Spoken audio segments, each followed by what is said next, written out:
Good morning, everyone. Let's talk about your morning routine. I read a book a couple of years ago by a gentleman by the name of Hal Elrod. It's called The Miracle Morning. I'm sure you've heard of it. If you haven't, go check it out. It's a very inexpensive paperback book. It'll change your life. It did mine. He talks about the importance of setting and establishing a success routine to start your day every morning. And I've integrated this into the goal setting program, the 3x5 goals. And what it does is it puts you on track every single day when you first start out.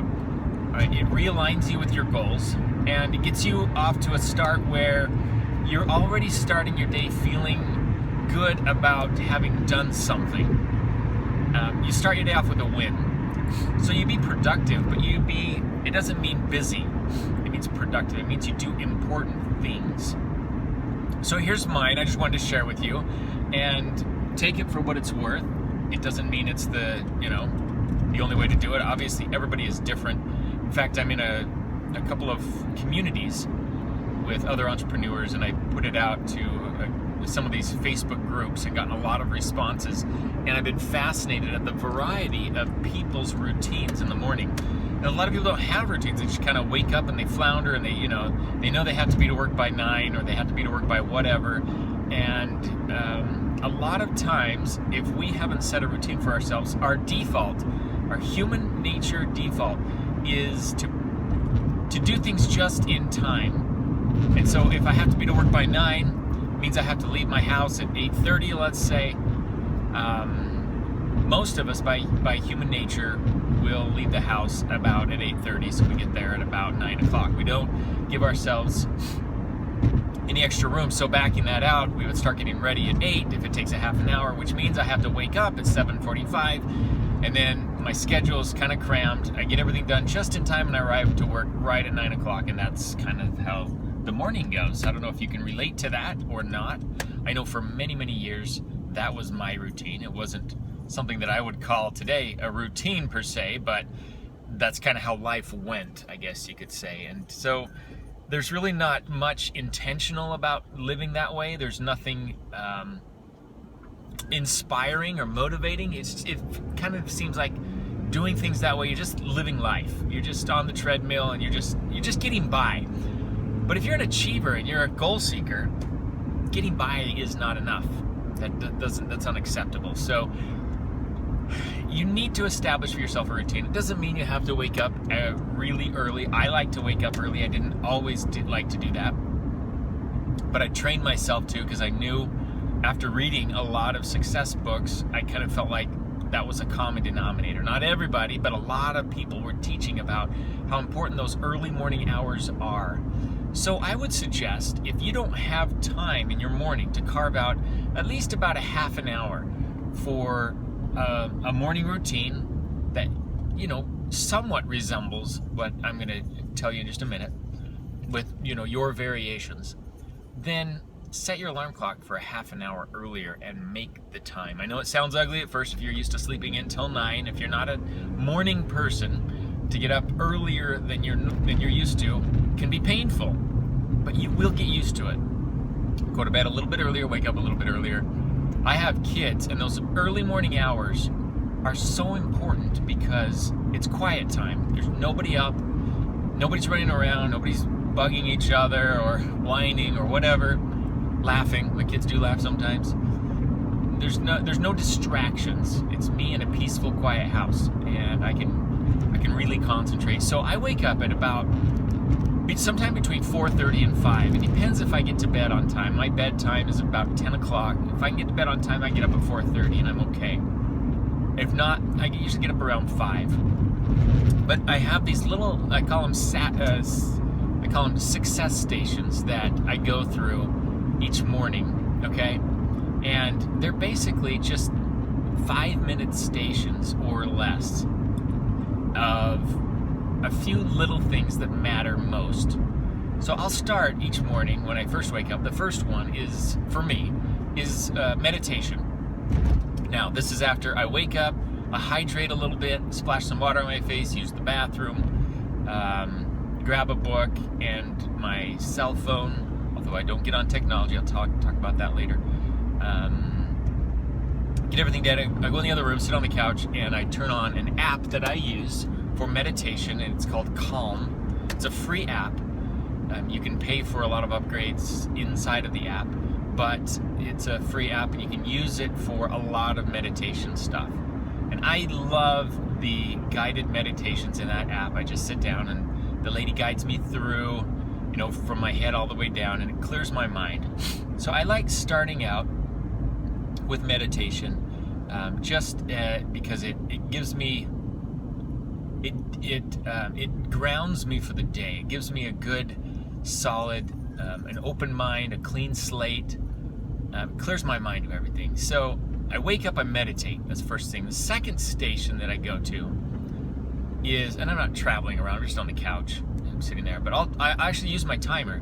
I have an alarm set up on my phone, so for a certain time it goes off, and then 5 minutes later it goes off. So automatically my phone is telling me when I need to change and switch over. So the second one that I go to is a life plan that I've written for myself.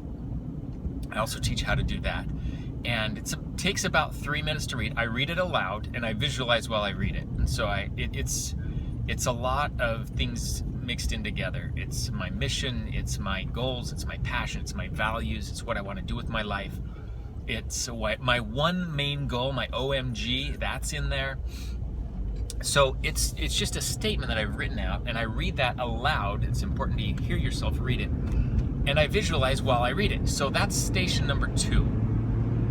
Station number 3 is some spiritual reading. I read from the scriptures, and I'm religious, I'm Christian, so that's important to me. Whatever your faith is, I would recommend some kind of spiritual reading from the scriptures of your faith. And then the next one after that is success reading, and I do 5 minutes about of each. And success reading is just a book that I'm in.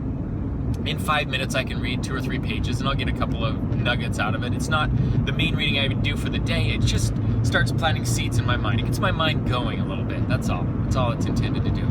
So I sit down and do that. And there's 4 stations. And then the 5th one is a quick review of my goals. So I pull out my goal card and remind myself of what I wrote the night before. Okay? That's it. That's my morning routine. From there, I guess that's not it, because from there I'll go exercise. And I do, I got some weights, and so in my garage, I have enough weights that I kind of have my own gym. I don't have a gym membership, so I don't have to go anywhere.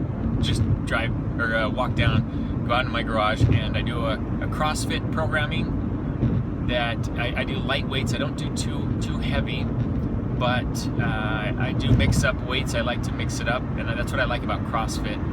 I'm not a really hardcore trainer like some CrossFit athletes, and so I minimize my risk of injury. I never had a problem with that.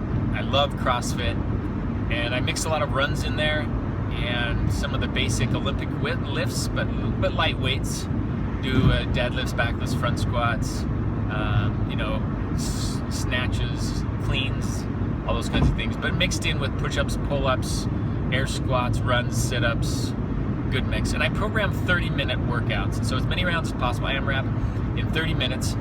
That's my typical morning for an exercise. Now Saturdays I run, and this is more just because I love getting away. I'll run for about 45 minutes. It turns out to be about 5 miles. I can hang in pretty tight at about a 9-minute mile. I'm not very fast. I do it for exercise, and I listen to podcasts. This is where it's funny. My wife makes fun of me.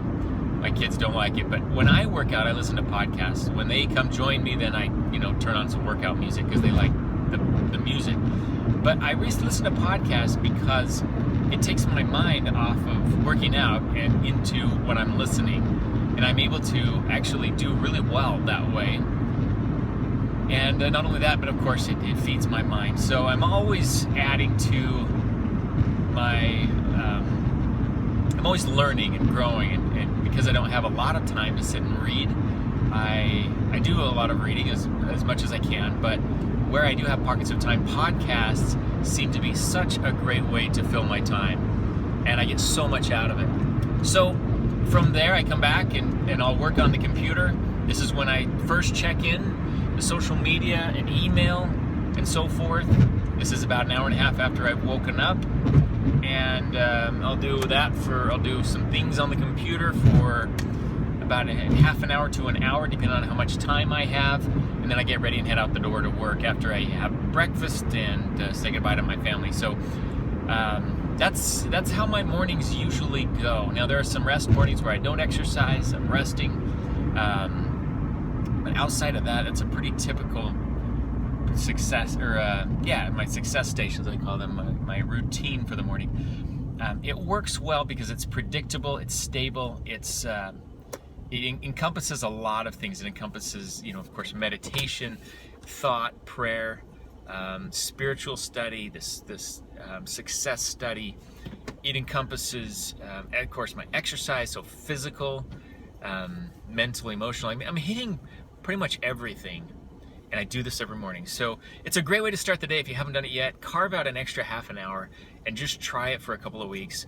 And I would love to hear what your morning routine is. I'm fascinated by morning routines. I think they're so important, and I'd love to hear yours. So comment below and share your morning routine with me, and let me know what you think of mine. And have a great day.